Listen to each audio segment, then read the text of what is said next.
Hello guys, and today we're going to be talking about the X-Man Tornado V4. I here have the Pioneer Edition, but there is the Flagship and the Pioneer Edition. And I'm super excited to talk about these, and I would love to get started. But first, before we do that, I'd like you to please consider subscribing to the channel. It really helps me out, and it is a huge factor when it comes into why I keep making these videos. I really enjoy making these for you guys, so thank you so much for the support, and I look forward to the future.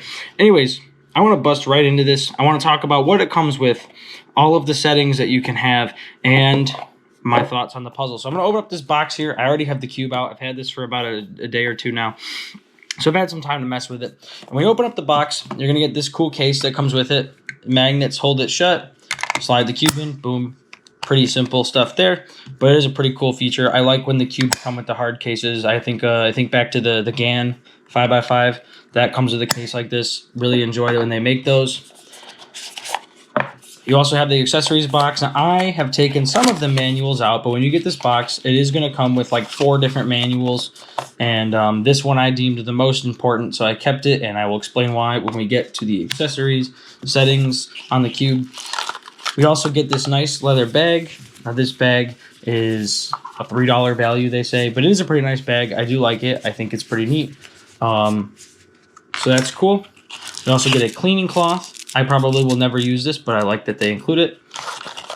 You get this screwdriver tool. It is different from your typical screwdriver. It is a flathead screwdriver, and I'm dropping it because it's so small.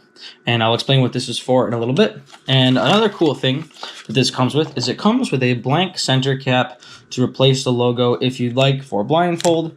Now, I like that companies are doing this because some other puzzles you have to pay like $3 extra to get a blank center cap, which I do think is kind of ridiculous.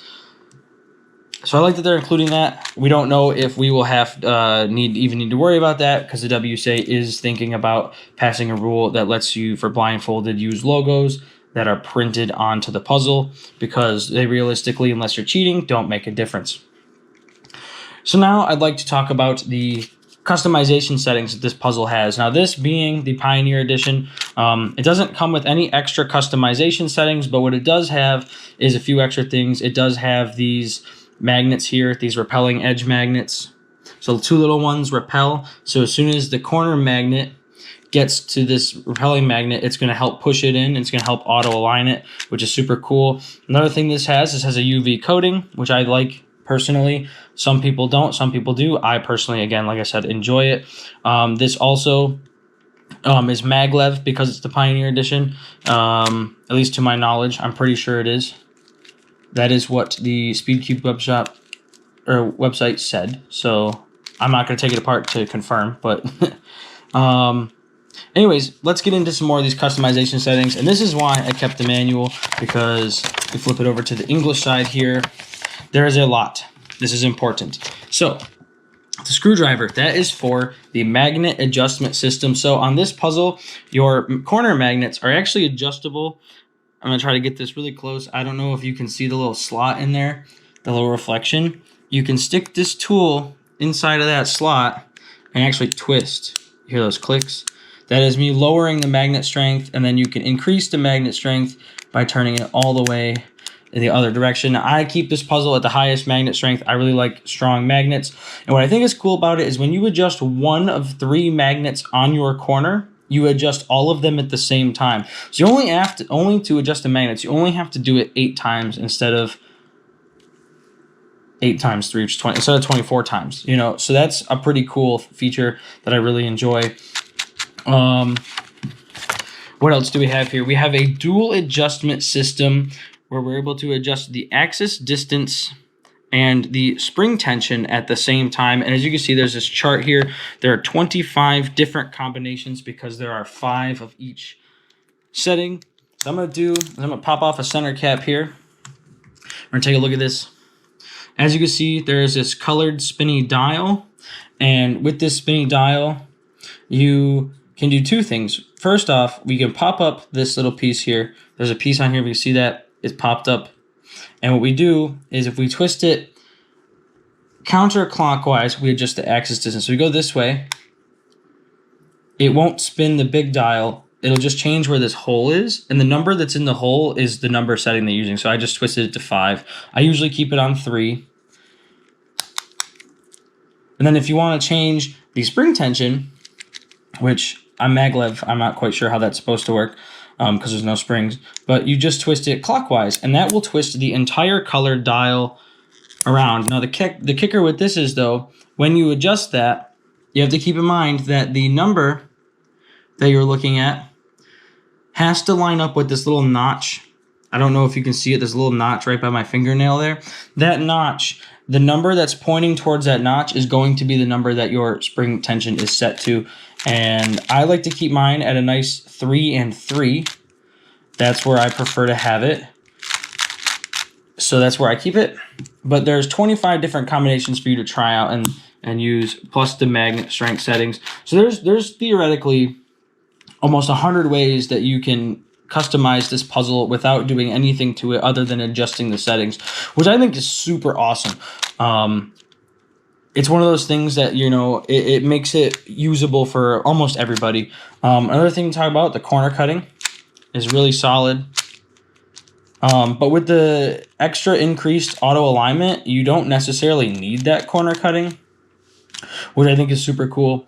It does have good corner cutting if you want, but so like if you have the Flagship edition, you'll still have good corner cutting. But for the Pioneer, I don't think you necessarily need to worry too much about corner cutting. With the auto alignment, you're not going to really notice the corner cutting too much. One thing that I can talk about with these auto alignment magnets and the negative repelling magnets that are in the edges here is there was a lot of concern on whether or not these magnets are going to affect the M layer turns and the S layer turns. And I personally think that it doesn't.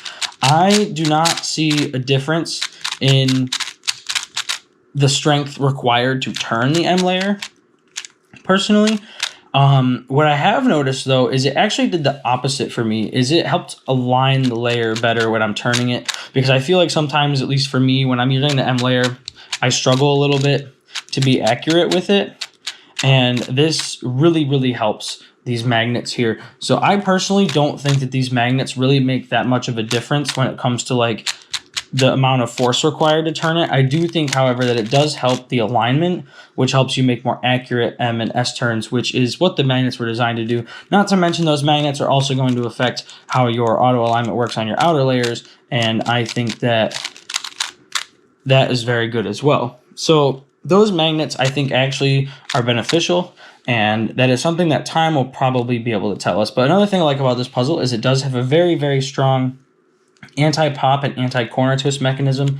If I try to turn this, I don't want to try too hard because I want to break anything, but that's not going anywhere. That's not twisting, I don't think. I think you'd have to work very hard and you'd probably break something to twist a corner on this puzzle, which, not that that's been a problem recently in the 3x3 world, but it is nice that it exists, and the anti-popping mechanism. I think I would have to loosen this puzzle all the way to even get an edge piece out, which I'm not looking to do at the moment. And I do have this lubed with Martian, Speedcube Shop Martian lube. That's my lube of choice.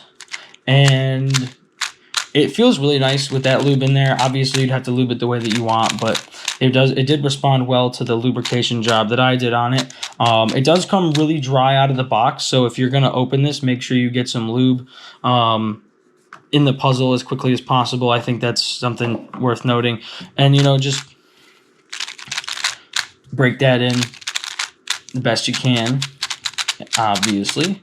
But yeah, so this puzzle, I think, it's worth the money if you are into 3x3 or you like this brand, or you're just collecting and you don't really care about the price. I think you could definitely get away with the Flagship version. The thing for me, the reason I got this one is I was curious about these magnets, as well as I really enjoy UV coating on my puzzles. So that was really the main reasons why I got the version that I did. But I think that you could definitely get away with getting the Flagship version.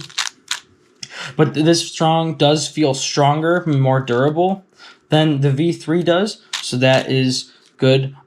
This puzzle, another thing that you might notice if you get this puzzle, is it's a little bit heavier than I feel like the average 3x3 is. But that being said, at the same time, I like that feeling. It helps contribute to that more durable, more strong feeling that the puzzle carries along with it, and I really enjoy that. It comes in at 55.5 millimeters.